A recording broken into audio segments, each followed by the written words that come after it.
Yo, it's your main man, Rick the Dawn. Hey, what's going on, y'all? So I finally was able to check out episode 4 of the Traitors USA.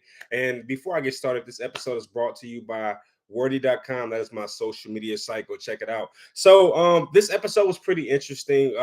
They actually did something that was not what I expected. When they got it wrong and they voted out the wrong individual, they get a chance to murder somebody, and they chose to murder someone who I was not expecting. They got rid of Azra. Okay. We know last episode, Brandy was voted out by the congregation, and she revealed to everyone she wasn't a traitor. So, I thought that they might go in a different direction, but they still are using or deploying that tactic of let's keep people confused. And voting out Azra was arguably the right move because no one really understood who had an issue with Azra, so much so to have voted her out. Then you see the show transition to this new game where they're on this spinning wheel or Ferris wheel, and the players are strapped in. And what happens is Alan, the host, asks questions in which the players on the ground have to figure out, you know, who they all think the right person might be in terms of that question. For example, if you didn't see this episode, here's an example. An example might be who in the house is the funniest or who in the house causes the most drama. The people on the ground have to all come to a consensus, and there were 5 players, I want to say, who were strapped into the Ferris wheel, and those players also had to match what they thought the congregation on the ground would say. Now, this game had 2 purposes. Obviously, it was there for shock value and fear factor. That was definitely there. But the way that Alan or whoever the producers are came up with the questions, obviously, their plan was to further, conceal the actual traitors. And they did that by causing some chaos, right? When you're asking the congregation who is the biggest liar in the house, that is not a simple question because based on what everyone says, the people on the ground, that can put a target on somebody. So, and that's exactly what happened. You saw those type of questions: who's the loudest in the house? Who do you trust? Those kind of questions opened up the game so that the producers and even the traders could see, wait, who does everybody like? Who does everybody not like? And it created a lot of mischief. And of course, if you have been watching, or if you haven't, I don't know. If you've been watching my episodes, then you know that Michael is someone who is not popular in this particular house. I'm talking about the castle on the show because they pretty much blamed him for Brandy's exit, and Michael got a lot of the finger pointing in this particular competition. When they were asking who's the biggest drama starter, who's the biggest liar, who's been the most unfaithful, the most untrustworthy, all those type of questions, Michael was the person that was selected. And I want to give credit to Michael because he took it with a great spirit. When they said different things, he even voted for himself, which I think was a sign of Michael being a good person or a decent person, rather. And once the competition concludes, they actually earned quite a bit of money for every connection that they got, as far as the congregation matching the answers of the people on the Ferris wheel. For every answer they connected on, they earned $300. And if every player stayed on, or I think it's I want to say for every player that stayed on the Ferris wheel and did not quit, they got $5,000. So this was a pretty interesting competition. You had like this whole horror themed park with this crazy Ferris wheel. You had Bones strapped in a few of the ride seats. So you had that little, that's a little situation there. But directly after the competition, they're driving back to the castle. Conversation began to swirl around Brandy and Michael. Those are the 2 people that seem to be the great focal points amongst the faithfuls. All right, and all the while, the what do you call these people? Oh, yeah, the traitors. All the while, they're pretty much just allowing the chaos to stir up. Now, last episode, something weird happened, and I still don't quite understand how this happened. But this amazing young lady right here, Kate, she drops a note out of her pocket that her and Brandy conjured up, and Stephanie is the one who finds that letter. And when she reads it, she sees that there's a couple players on there being targeted. So obviously Michael was a great source of contention, but also Kate was someone that was a great focal point because of the note that Stephanie found. She actually gave the note to Sari, which I thought was pretty interesting. But she gave the note to Sari, and they started to use this note to basically expose Kate. Now, something happened after the competition. All the players gathered around each other. It was about maybe, I want to say, 12 players in the game, all around each other, just talking openly about strategy. And one of the things they said was, we have to start comparing notes. And this is amongst 12 players. And then it was Christian, of all people, who said, wait a minute, this is probably not the best way to have this conversation, because obviously there could be traitors amongst us. I would have to say that Christian did a decent job this episode with concealing himself. Now, I know he talks a lot. I know his style of trading, or this, what is the word for that? His style of deception is different from Sari's and Cody's, whereas Sari likes to be quiet and Cody likes to be absolutely quiet. Christian likes to play along because that's what the other players are doing. The other players are talking. So I guess he's emulating the actions of the Traitors. But I think he needs to be careful, because the more he talks, especially in this game, the more he'll come up for conversation in those smaller conversations that he's not included in. I mean, this is I will say, the gameplay that Christian is mimicking. This is kind of what got Michael hemmed up, just talking too much, throwing stuff out there. And that's kind of what happens for all players that become a target of the Traitors. Those people who talk a lot, right? So I'm not sure if it works. But anyway, it was Christian who said, hey, we shouldn't have this conversation right here because there could be traitors amongst us. And because he says that, it all snaps, or it pops in all of their minds like, hey, he might be right. There could be traitors around. So they all spread up. And what Christian did was he divided the faithfuls and separated them so that as a group they could not compare notes. So that was a very, very smart move, in my personal opinion, on Christian's behalf, because he took a group that could start to compare notes and work together and work as a collective. He separates them into, I think it was like maybe groups of 3 or 4. And in doing so, all the traders had to do was ensure that each of them was with a different group. So Christian's with 3 or 4 players, Cerise with 3 or 4 players, Cody's with 3 or 4 players. And because of that, they're all getting information. And I really thought Christian hit the nail on the head with that particular strategy. Now, once they're in these little separate groups, it is then at that point where Stephanie kind of reveals to 3 players that their names was on the note. All right, the players that I remember was Amanda. Okay, Amanda was on the note found by Stephanie. This young lady here, her name is Shelby. She was also on that note. And there was another player, I believe it might be Angelica. I can't remember that third player that was on the notes.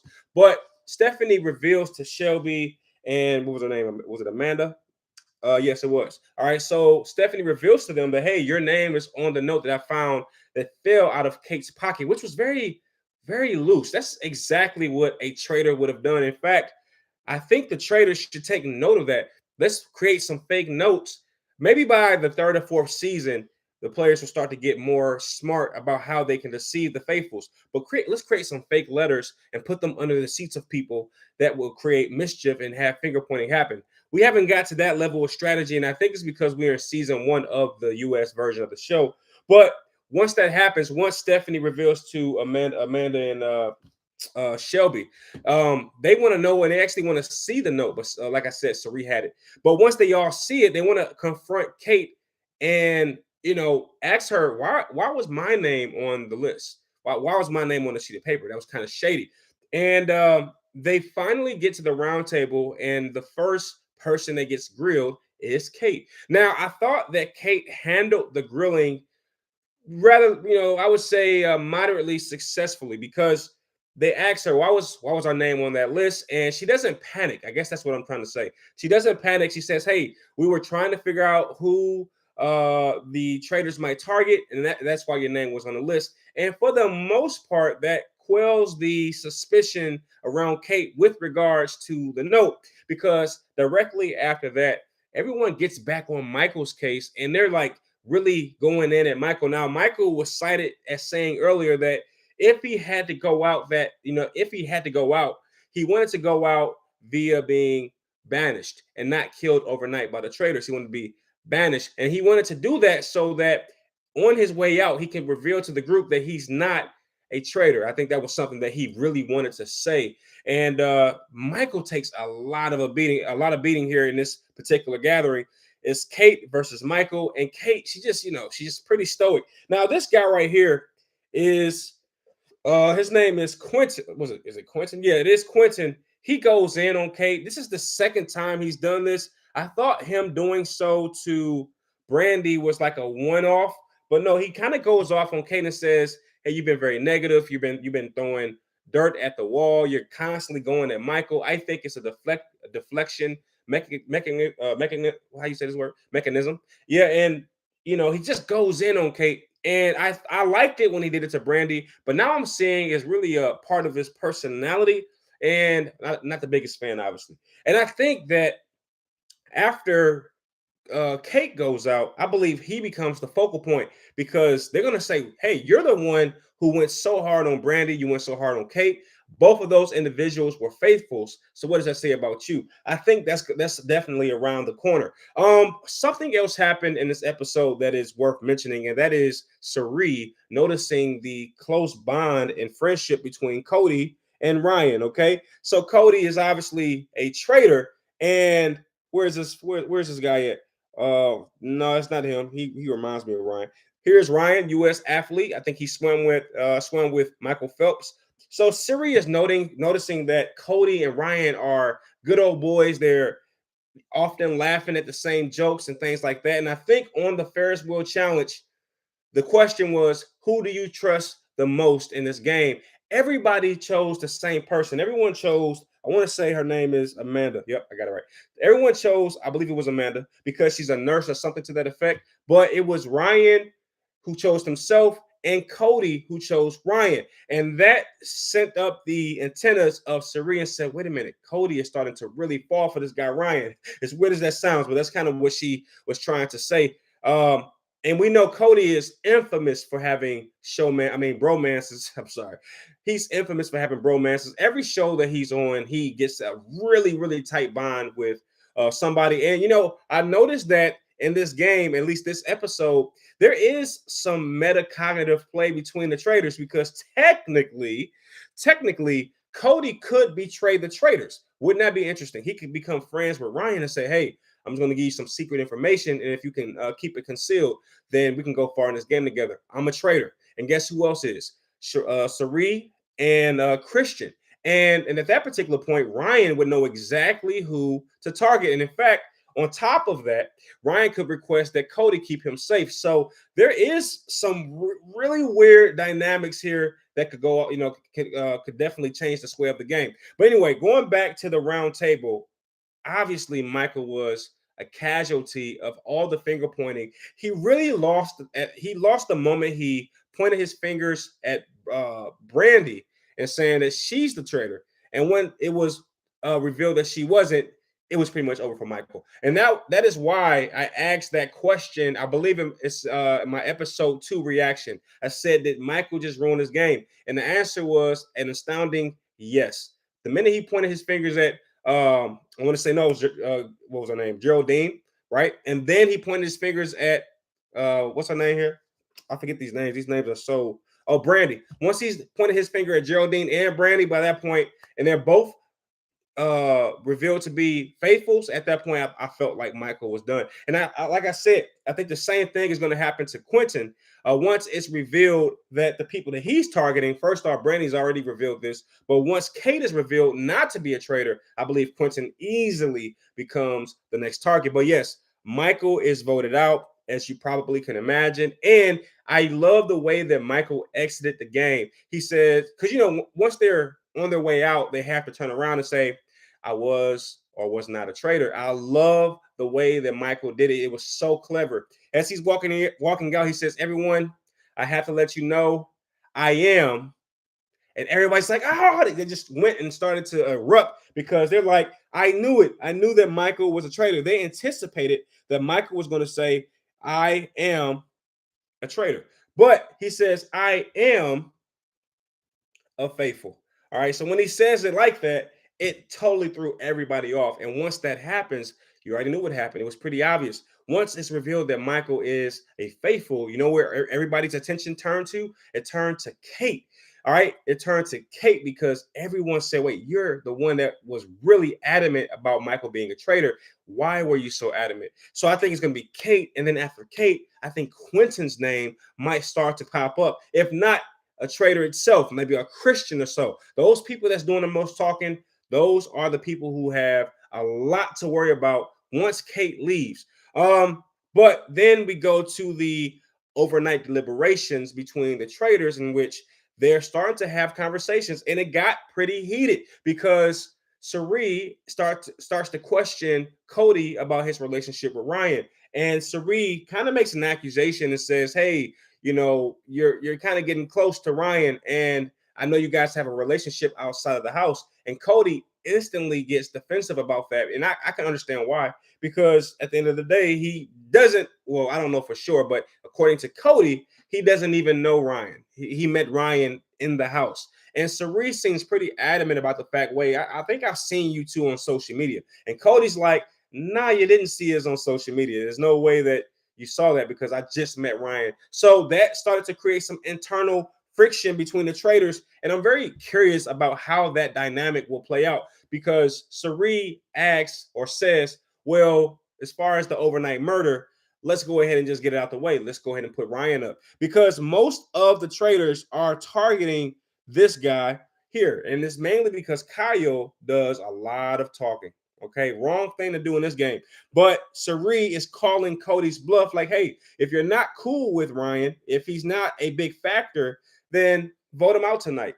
And if Cody doesn't do that, then that's going to certainly send wavelengths and alert messages through the minds of both Christian and Sari. So they don't really show you or tell you whether or not Cody agrees or disagrees with Sari's pitch. But I like the fact that Sari made that decision and perfectly orchestrated. Sari has gone along with each of the votes from both Cody and Christian. She hasn't really pushed back on any votes. This is the first time that she actually initiates the vote and she wants their support. So if they don't support her in this decision, it will definitely not fare well moving forward. So I think this was the first episode that you saw some internal conflict amongst the traders. And I can't wait to watch episode 5 to understand whether or not or see whether or not Sari will convince Cody to take a shot at Ryan. I'm not sure that Ryan is the move tonight. I feel like if Ryan goes, that actually could send off the wrong signals. I'm not sure if that's what they want. Of course, Kate, and yeah, I think Kate will still be the great focal point. But at some point, they're going to realize the players who are the most obvious are not the ones who are the traitors. That's pretty obvious by this point. Okay, but that's all that I wanted to talk about for this reaction. I hope that I did the episode justice, especially for people who don't have the Peacock subscription. I know you probably watch these just to know what happened, and I hope I did you a good service there. If you did like the video, please like it, and I'll make sure I do this again for episode 5, which I'm actually excited to see. The next episode looks like it might be one of the best. It looks like there's going to be some mask involved, some deception involved, so can't wait to see that. But that being said, stay safe, and I'll see you on the next one. Peace.